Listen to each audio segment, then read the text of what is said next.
اب اس گورنمنٹ کا سب سے پہلا وعدہ تو آپ سے یہ ہے کہ جو منی ایلوکیٹ ہوگی 1-2% اوپر نیچے ہو سکتا ہے, وہ اوپر بھی ہو سکتا ہے نیچے بھی ہو سکتا ہے, وہ کوئی بڑا فرق نہیں ہوتا, لیکن اگر 30% ایلوکیٹ ہوئی ہے تو یہ نہیں ہوگا کہ 12, 14 یا 15% وہاں پہ اسپینڈ ہو رہی ہے, رادر ایک سگنیفیکنٹ اماؤنٹ اس میں سے جو ہوئی یا اس سے اوپر ہوگی 1-2% یا شاید 1% جو ہم نے ایلوکیٹ کی وہ ہوگی. یہ پہلی چیز ہے. جو دوسرا آپ کا سوال ہے صوبے کے بارے میں, اس میں بہت ساری چیزیں ہیں, اس میں ہمیں اپوزیشن کا بھی ساتھ چاہیے ہوگا, کیونکہ اس میں قانونی جو معاملات ہیں, جو امینڈمنٹس ہیں, اس کے لیے ہمارے نمبرز آپ کو پتا ہے کہ ہمارے پاس سمپل میجورٹی ہے, ہمارے پاس 2/3 میجورٹی نہیں, اور آپ سب کو پتا ہے کہ اس کی ریکوائرمنٹس ہیں, وہ ہم دیکھیں گے, ہم بالکل بھاگیں گے نہیں, ہم دیکھیں گے, ہم انہیں پلیس کریں گے. اگر وہ چیزیں گو تھرو ہوئیں بہت اچھا, نہیں ہوا تو there are other ways too جن کو ہم دیکھ رہے ہیں, we are looking into it, اور انشاءاللہ ہم ریلیف دیں گے وہاں کے لوگوں کو. پہلا ریلیف تو ہم نے پرومس کر دیا کہ پہلی دفعہ ساؤتھ پنجاب میں ایمانداری کے ساتھ جو ایلوکیٹ ہوگا وہ اسپینڈ بھی ہوگا. اب اس کے بعد جو دوسرے مراحل ہیں ان پہ بھی انشاءاللہ ہم ڈیلیور کریں گے. گل صاحب, ایک ایشو جو ہے جنوبی پنجاب صوبہ کے حوالے سے, مسلم لیگ بڑی خوش ہوگی, آپ کا ساتھ دینے کے لیے شاید تیار ہو جائے کہ اگر جنوبی پنجاب صوبہ بنتا ہے تو یہ جو سینٹرل پنجاب ہے, موجودہ پنجاب ہے, اس میں آپ کی اکثریت برقرار نہیں رہ سکتی. تو کیا اس مشکل کا آپ نے کوئی حل سوچا ہوا ہے کہ اگر تقسیم ہوتا ہے, کیونکہ آپ کی اکثریت ساؤتھ پنجاب میں, ایک تو ایشو ہے. دوسرا ہے ساؤتھ پنجاب کی جو سب سے بڑا مسئلہ ہوتا ہے, فنڈز ایلوکیٹ ہو جاتے ہیں, خرچ اس لیے نہیں ہو پاتے کیپیسٹی بلڈنگ کا. مجھے یاد ہے کہ ایک موقع پر ڈیرہ غازی خان کے لیے 13 کروڑ روپے ایکسٹرا دیے گئے تعلیم کے لیے, لیکن وہ فنڈ واپس آ گئے کہ وہاں کہاں خرچ کیے جائیں, کیسے خرچ کیے. تو یہ کیپیسٹی بلڈنگ کا جو ایشو ہے, اس پر بھی آپ سوچ بچار کر رہے ہیں کہ اضلاع کی, ضلعی انتظامیہ کی کیپیسٹی بلڈنگ کس طرح ہوگی؟ جی شہباز صاحب. جی ارشاد صاحب, دیکھیے جیسے فنڈز دینا بھی حکومت کی ذمہ داری ہے, اسی کے ساتھ ساتھ کیپیسٹی بلڈ کرنا بھی حکومت کی ذمہ داری ہے. اگر حکومت واقعی سنجیدہ ہو تو کیپیسٹی بلڈ کرنے میں تو یہاں راتوں رات آپ دیکھ لیجئے کیا کچھ بنتا ہے, جس کی کوئی کیپیسٹی نہیں ہوتی, جس کی کسی قسم کی ہمارے اپنے سسٹم میں کیپیسٹی نہیں ہوتی, لیکن جب ہم نے وہی چیز فیصل آباد, لاہور, راولپنڈی میں بنانی ہوتی ہے تو وہ بنتی ہے, راتوں رات بنتی ہے, کیپیسٹی بھی بلڈ ہوتی ہے, ہم وہ سارے کام کرتے ہیں. تو اسی طریقے سے میں یہ کہوں گا کہ اگر کوئی گورنمنٹ سنجیدہ ہو تو کیپیسٹی بلڈ بھی ہو جاتی ہے, اور وہ آپ کے سامنے ہوگی انشاءاللہ. اس دفعہ ساؤتھ میں جو ہم نے ایلوکیشنز کی ہیں وہ آپ کے سامنے وہاں پہ معاملات چلیں گے. ہاں میں یہ آپ سے ایگری کرتا ہوں کہ ایسا نہیں ہوگا کہ وہ اتنا آسان ہوگا جتنا سینٹر میں ہے, کیونکہ بہت سارے آفیسرز وہاں نہیں جانا چاہتے, وہ اپنی فیملیز وہاں نہیں رکھنا چاہتے, اسکولوں کے مسائل ہیں اور بہت سارے مسائل. بجٹ کو ایلوکیٹ کرنا جو ہے وہ بھی ظاہر ہے ایک حکومت کا ٹاسک ہے, اور وہ بھی صحیح ایلوکیٹ کریں گے تو اس طرح کے مسائل کا سامنا بھی نہیں کرنا پڑے گا. راجہ عامر صاحب, خان صاحب کہتے ہیں کہ 10 ارب ڈالر کی, ایک وہ صوبے والا جو ایک جواب, جی سر وہ ان سے بعد میں پوچھتے ہیں. راجہ صاحب فرمائیے گا, خان صاحب کہتے ہیں کہ 10 ارب ڈالر کی سالانہ منی لانڈرنگ ہے جسے روکنے کے لیے قانون لے کے آ رہے ہیں. حوالہ ہنڈی وغیرہ کی روک تھام کے لیے یقیناً اس سے پہلے بھی کافی سخت قوانین ہیں. آپ کو لگتا ہے کہ وہ قوانین مکمل نہیں ہیں, یا مکمل ہیں تو امپلیمنٹ کا ایشو ہے, اور نئے قانون لانا یہاں پر ضرورت ہے, یا پھر امپلیمنٹیشن کرنا یا چیک اینڈ بیلنس رکھنا؟ سمیرا, سب سے بڑی بات ہے کہ یہ جو ان کے 100 ڈیز کی کمپلیشن ہوئی, خان صاحب کا خطاب آیا, اور انہوں نے جو یہ اینٹی کرپشن باڈی جو کہ ہے نیب, اس کے بارے میں جو ڈسپلیئر کہا, اور انہوں نے کہا کہ جی نیب وہ پرفارمنس نہیں دے سکی, وہ کاروائیاں نہیں کر سکی کہ جس کا ہم نے اپنے مینیفیسٹو میں بات کی تھی, اور اس کی وجہ انہوں نے ایک سمپل سی دے دی کہ جی چونکہ نیب میں ایک بھی ہم نے پی این تک اپوائنٹ نہیں کیا, اس لیے اب ہم نیب نے جو نہیں کیا اس کی ذمہ داری نہیں لیتے.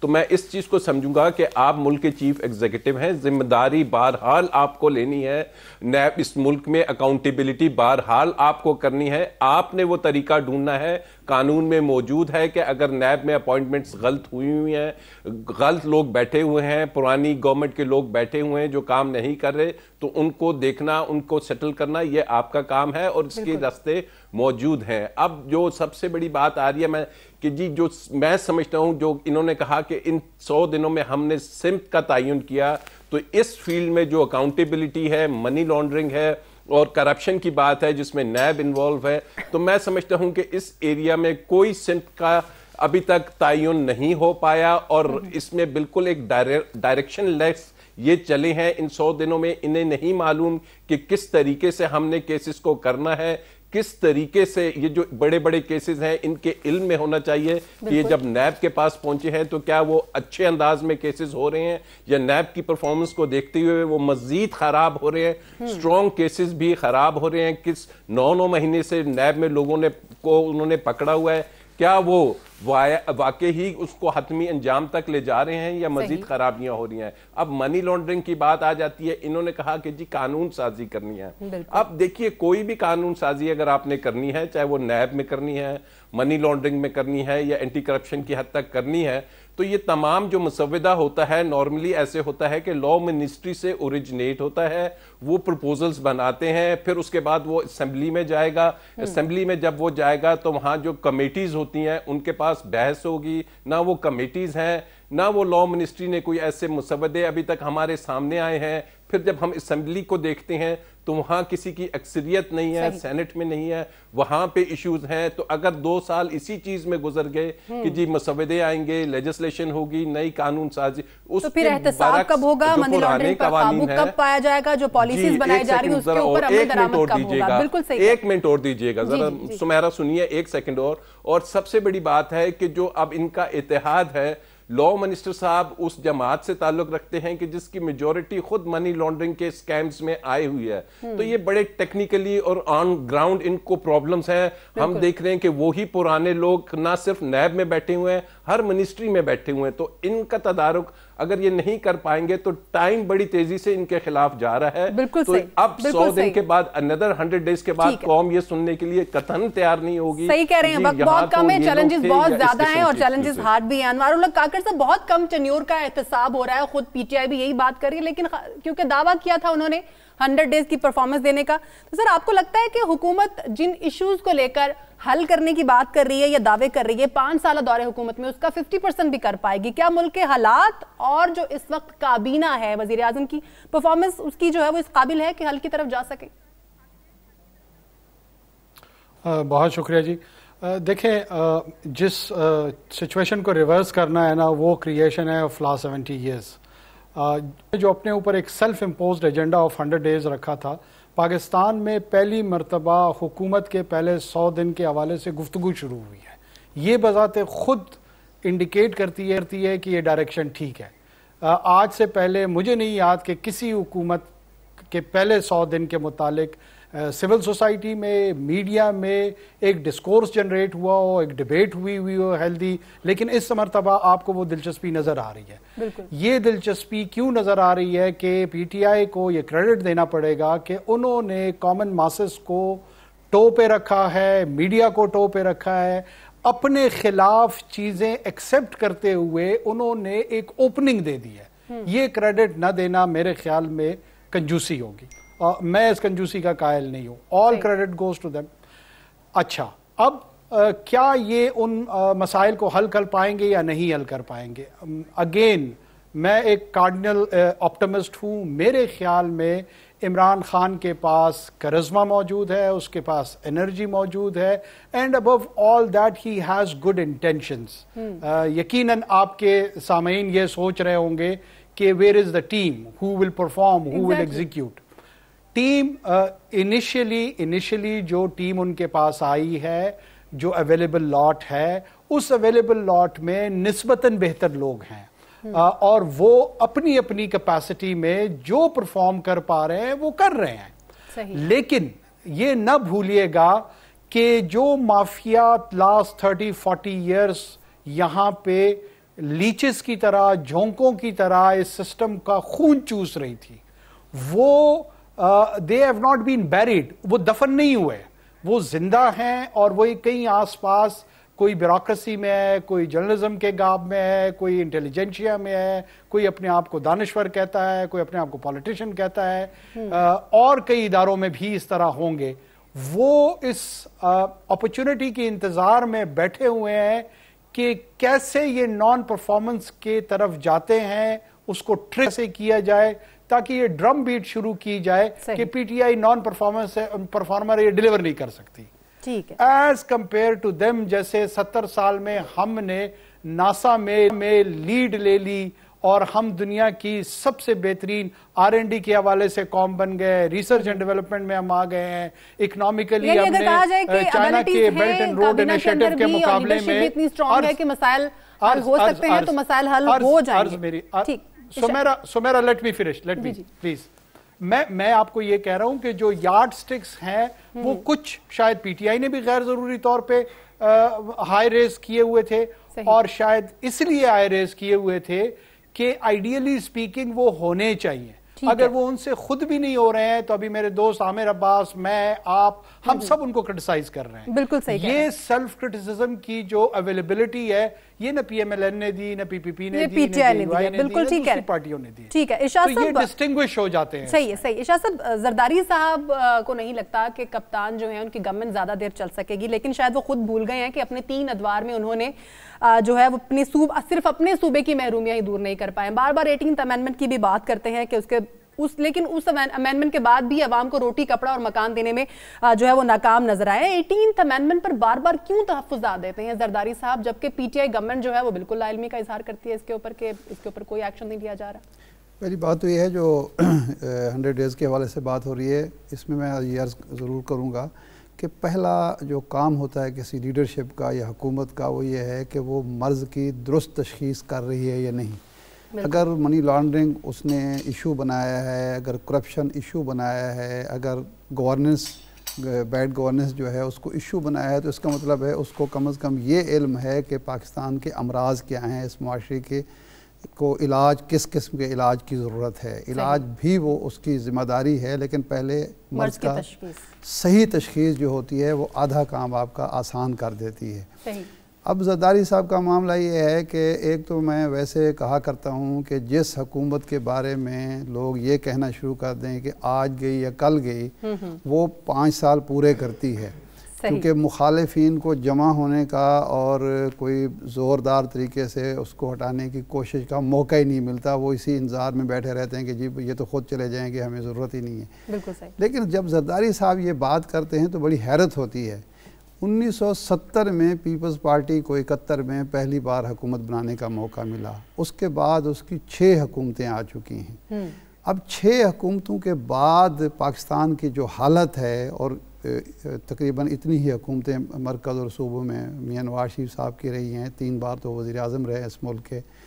تو اس کے بعد یہ کہنا کہ جناب 100 دن کے بعد یہ حکومت ناکام ہوگی, بھئی آپ نے 30 سال لیے ہیں. بالکل. تو آپ 30 سال کا حساب تو دینے کے لیے تیار نہیں ہیں, اور ایک حکومت سے 100 دن کا حساب لے رہے ہیں, 3 ماہ کا حساب لے رہے ہیں.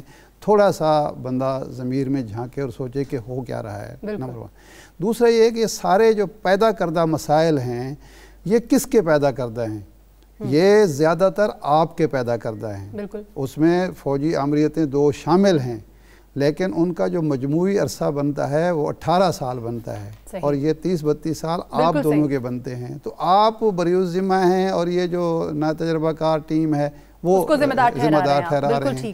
اور تیسری سب سے بڑی مسئلہ یہ ہے کہ اس وقت آپ کے پاس کوئی اور آپشن ہی نہیں ہے سوائے اس کے کہ موجودہ سسٹم جو احتساب بھی چاہتا ہے, جو کرپشن کا خاتمہ بھی چاہتا ہے, گورننس بہتر بھی کرنا چاہتا ہے, اس کو موقع دیا جائے, تنقید ضرور کی جائے, لیکن تنقید ایک ہمدرد کی تنقید ہونی چاہیے, ایک دشمن کی تنقید نہیں ہونی چاہیے. ٹھیک ہے, بریک لیتے ہیں ارشاد صاحب. یہاں پر بریک کے بعد جب ہم آئیں گے تو بات کریں گے کہ وہ حکومتیں جنہوں نے 30 سال حکومت کی اور وہ حکومت جو پہلی بار اقتدار میں آئی, اگر دونوں کی پالیسیز کو اور دونوں کے جو بھی اب تک انہوں نے پلاننگ کی ہے ان کو کمپیریزن کیا جائے تو کیا نتیجہ نکلتا ہے؟ بریک کے بعد ڈسکس کریں گے.